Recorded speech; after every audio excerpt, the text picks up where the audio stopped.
오늘도 말씀을 깨닫는 은혜와 함께 하나님 나라를 누리는 복이 있기를 주님의 이름으로 축원합니다. 신앙생활은 우리가 오해하면 안 돼요. 신앙생활은 우리가 급할 때 찾는 그런 어떤 도구가 아니에요. 우리가 필요할 때만 찾는 그런 것들이 아니라 신앙은 우리의 끊임없는 삶 속에 끊어지면 안 되는 것이죠. 그러니까 호흡과도 같아요. 끊임없이 우리가 숨 쉬듯이 신앙생활은 끊임없이 하나님과의 그 관계를 유지해가는 게 중요해요. 하나님과의 관계가 끊어지면 우리가 무엇을 한들 소용이 없어요. 그런데 우리는 그 관계는 끊어진 채 여러 가지 종교적인 방법에만 열을 올릴 때가 많이 있지요. 기도에만, 또 말씀에만, 또 예배에만 집중하는데 이 모든 것들이 하나님과의 평소에 끊임없는 관계로 유지되어져야 한다라는 거죠. 그 끊임없는 관계의 본을 보여준 게 다니엘이었죠. 그래서 왕의 조서가 찍힌 것을 알고도 전에 하던 대로, 그러니까 끊임없이 하나님과의 영적 호흡을 통해 관계를 유지하고 있었고, 그러므로 죽음의 위기도 다급하지 않고 정말 평온하게 그냥 내가 하던 대로 유지하죠. 그런데 그 반대의 모습은 사울이 보여줘요. 그는 항상 다급할 때만 하나님을 찾아요. 하나님과의 관계는 이미 끊어진 채 다급할 때만 하나님을 찾는데 하나님이 응답하실 리가 없죠.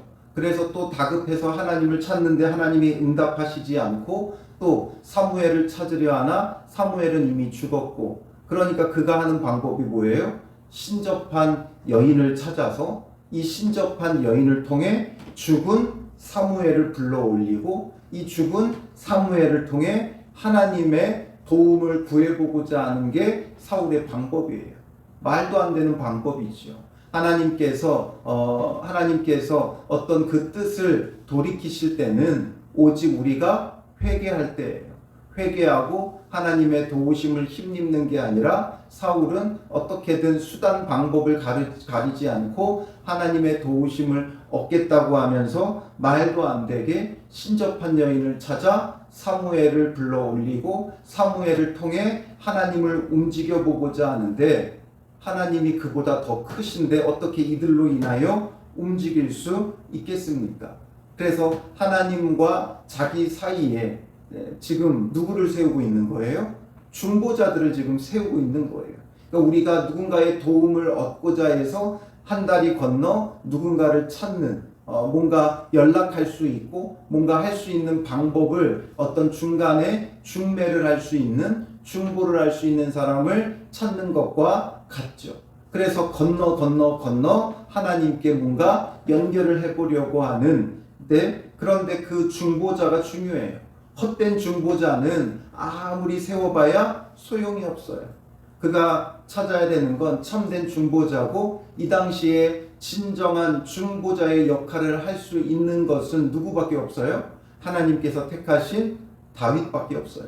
그러니 그가 여기서 유일하게 살 길은 누구를 찾아가는 거예요? 다윗을 찾아가는 것만이 그에게는 유일한 방법이에요. 오늘 우리의 신앙도 마찬가지죠. 유일한 중보자이신 예수 그리스도를 찾아야지 예수 그리스도를 통해 하나님의 구원의 은혜를 누릴 수 있고, 예수 그리스도를 통해 회개하며 나아가야만 하나님께서 그 뜻을 돌이키시는 거예요.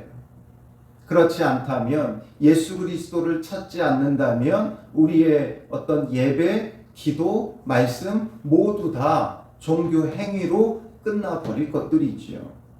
그래서 사울은 헛된 중보자인 이 신접한 여인을 통해 사무엘을 불러 올리니까, 오늘 본문의 사무엘이 뭐라 그래요? 15절에 사울에게 이르되 내가 어찌하여 나를 불러 올려서 나를 성가시게 하느냐. 실제로 사무엘이 찾아온 게 아니죠. 이건 거짓 영이 사무엘의 형상으로 왔을 뿐이에요. 그런데 사울이 뭐라 그래요? 나는 심히 다급하느니라. 항상 문제는 다급함이에요. 우리는 급한 일에 쫓기는 자가 되지 말고 평소에 준비되어 있는 자가 되어야 돼요. 시험 볼 때도 마찬가지죠. 아무런 준비 없다가 시험날을 코앞에 두고서 당장 다급하여 벼락치기하는 자가 아니라 평상시에 공부를 해 놓아야 돼요. 그럼 언제 시험 봐도 상관이 없고 아무리 큰 시험이라 할지라도 흔들릴 게 없죠. 우리의 신앙도 마찬가지예요. 다급한 일에 쫓기지 말고 미리미리 평소에 기도와 말씀과 예배 가운데 예수 그리스도를 찾고 만나고 붙잡는 이 신앙이 필요해요. 매일매일 말씀 가운데 청종하는 것이 우리에게 필요한 거죠. 다급하니까 헛된 짓을 해요. 우리는 언제 실수하느냐? 급할 때 실수해요. 그러니 급할 때일수록 뭐가 필요하다 그랬어요? 멈춰 서는 게 필요해요. 하나님 앞에 머물러 있는 게 필요해요. 급하니까 이것저것 지금 쫓아다니며 사무엘이 왜 나를 불러 올리려고 하니까 다급해서 그랬다. 블레셋 사람들은 나를 향하여 군대를 일으켰고 하나님은 나를 떠나서 다시는 선지자로도 꿈으로도 내게 대답하지 아니하시기로 내가 행할 일을 알아보려고 당신을 불러 올렸나이다. 이미 여기에서 모든 게 확실해졌어요. 블레셋이 군대를 일으켰고 하나님은 내게 응답하지 않는다. 이미 다 드러났지요. 이게 결국엔 뭐예요? 하나님의 심판이 이르렀다는 거예요. 하나님이 응답하지 않고 나의 대적은 일어났고 그러니 하나님께서 블레셋을 들어 나를 치신다는 분명한 증거죠. 그러니 이런 엉뚱한 짓을 하며 다급해하며 초조해하며 지푸라기라도 잡는 심정으로 이것저것 잡는 게 아니라 뭐가 필요하다고요? 하나님 앞에 회개가 필요한 순간이에요. 급할수록 다급할수록 멈춰서서 하나님 앞에 회개하며 온전히 서며 예수 그리스도를 통하여 주의 도우심과 은혜를 구하는 것이 그가 해야 할 바인 거죠. 그러니 사무엘이 뭐라 그래요? 여호와께서 너를 떠나 내 대적이 되셨거늘 내가 어찌하여 내게 묻느냐. 여호와께서 너를 떠나 대적이 됐는데 어찌 나한테 묻느냐. 이미 이게 명확한 것 아니냐. 그러면 사울이 할 수 있는 건 유일하게 회개 외에는 아무것도 없는 거예요. 계속해서 말하죠. 여호와께서 나를 통하여 말씀하신 대로 내게 행하사. 이미 여호와께서 사무엘을 통해 사울에게 다 말씀하셨어요. 더 이상 다른 말이 필요하지 않아요. 하나님께서 이미 그에게 어떻게 행하실지 다 말씀하셨죠. 그가 블레셋의 전투에서 하나님 앞에 순종하지 않고 자기 임의대로 제사를 드렸다가 하나님께서 이미 너를 버려 이제 새로운 왕을 택하여 세울 것을 말씀하셨어요.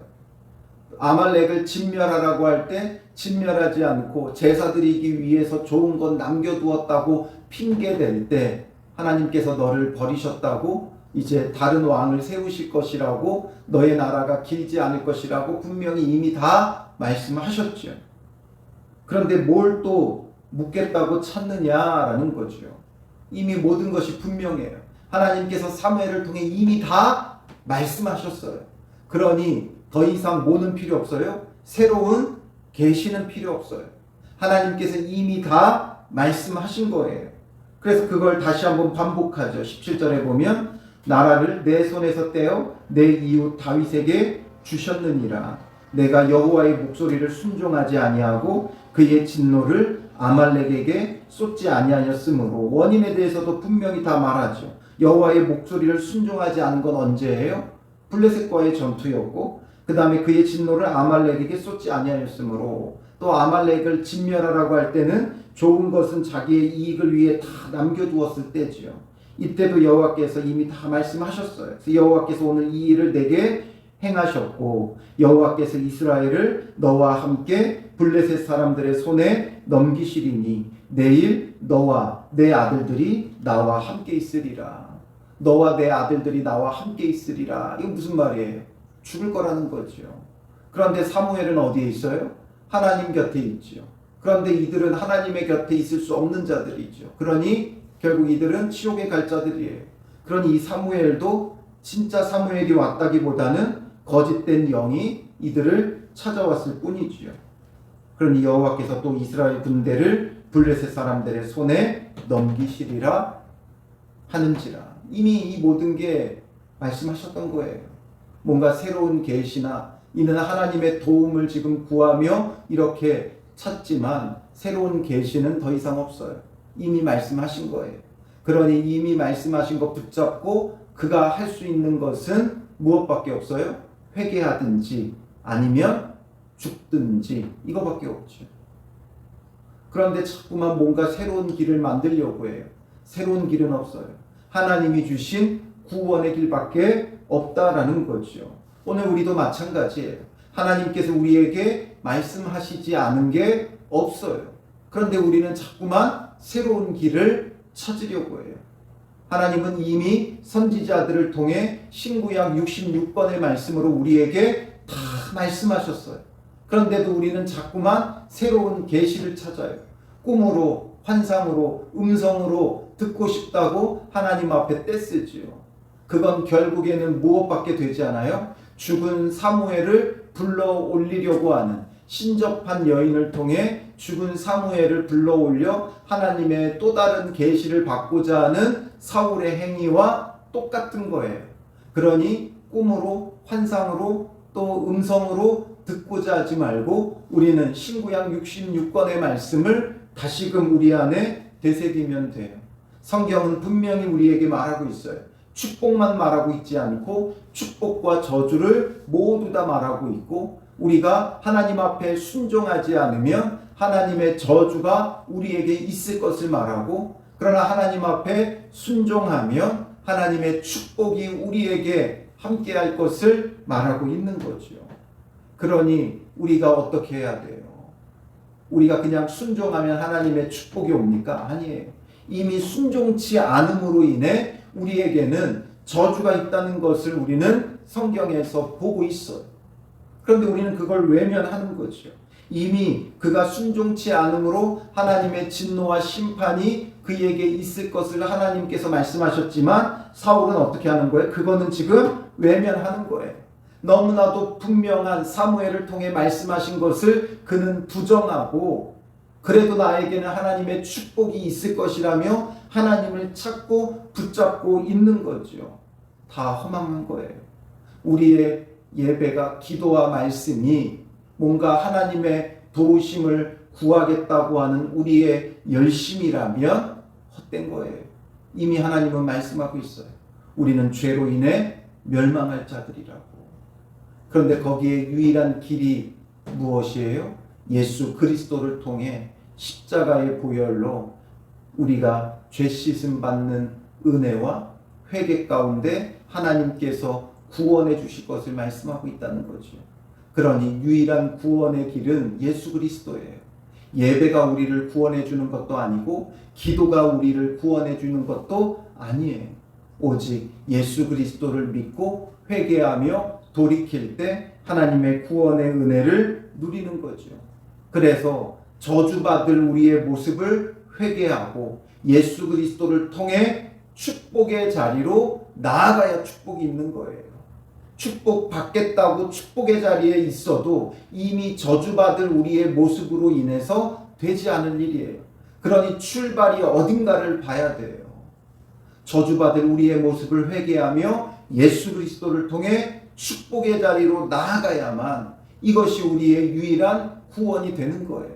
그렇지 않고 축복받겠다고 예배드리고 기도하고 봉사하고 선교하고 이런 것들은 결국에는 우리를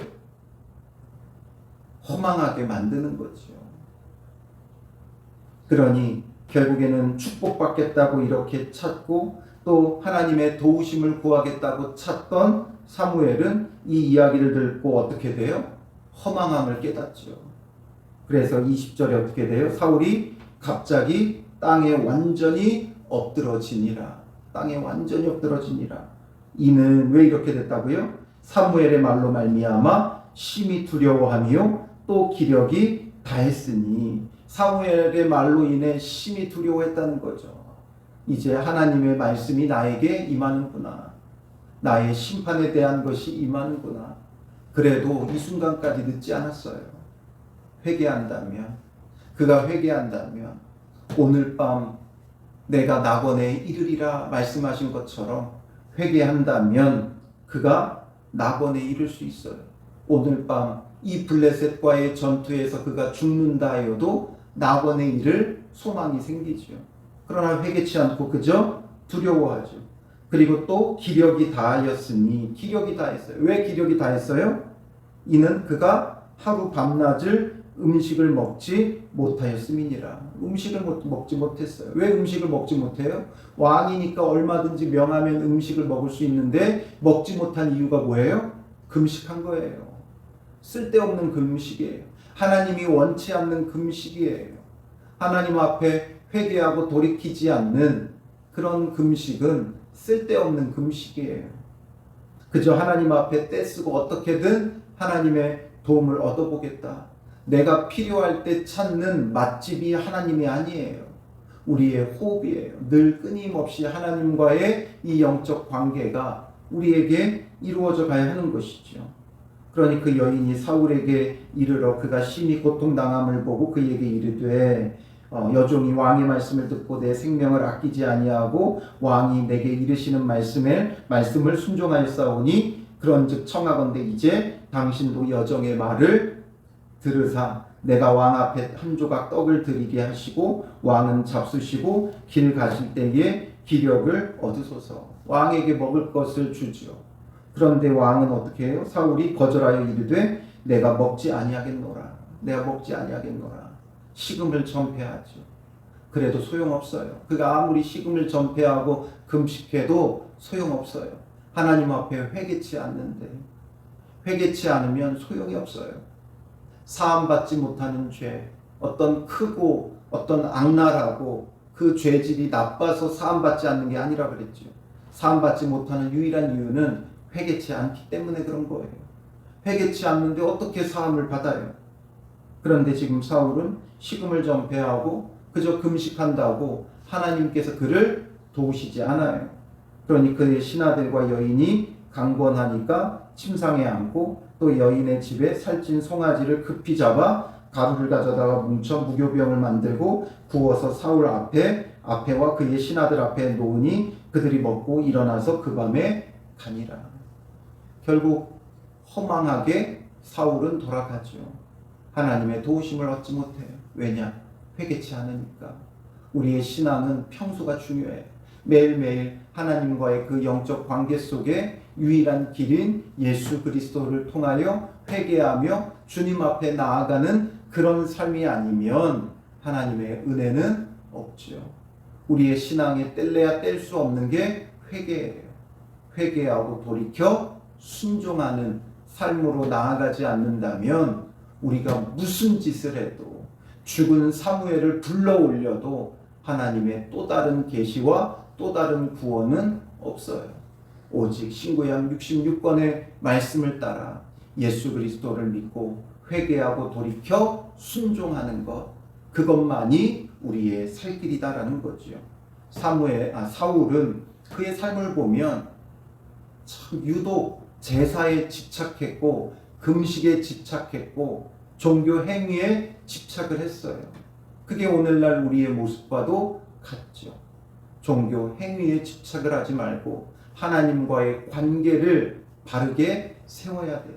그건 보내신 우리의 참된 구원자 그리스도 예수를 붙잡고 회개하며 돌이켜 순종하는 것, 이것만이 우리가 유일하게 하나님의 뜻을 돌이켜 구원의 은혜를 누릴 수 있는 방법이라고 신구약 66권을 통해 명확하게 우리에게 말씀해 주고 있어요.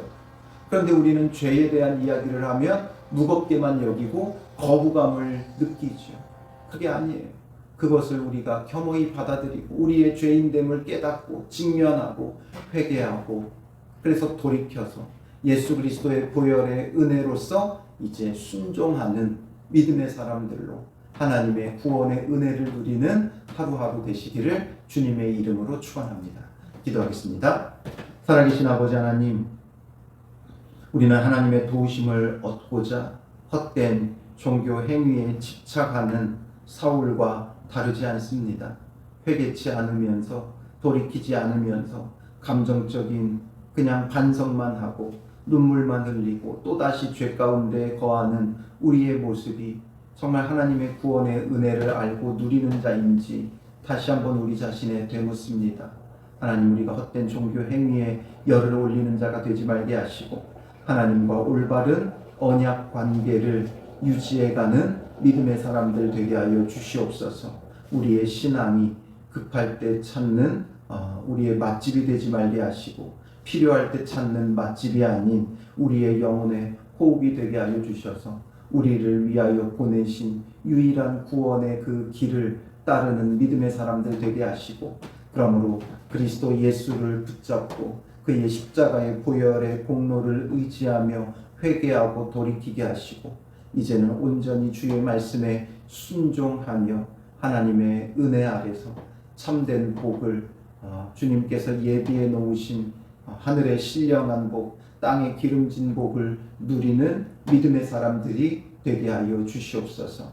오늘 하루도 주님의 말씀 앞에 회개하고 돌이키며 그리스도 예수의 보혈의 은혜를 누리며 말씀에 순종하는 구원의 기쁨을 누리는 믿음의 사람들이 되게 하여 주실 줄 믿사오며 예수님의 이름으로 기도합니다.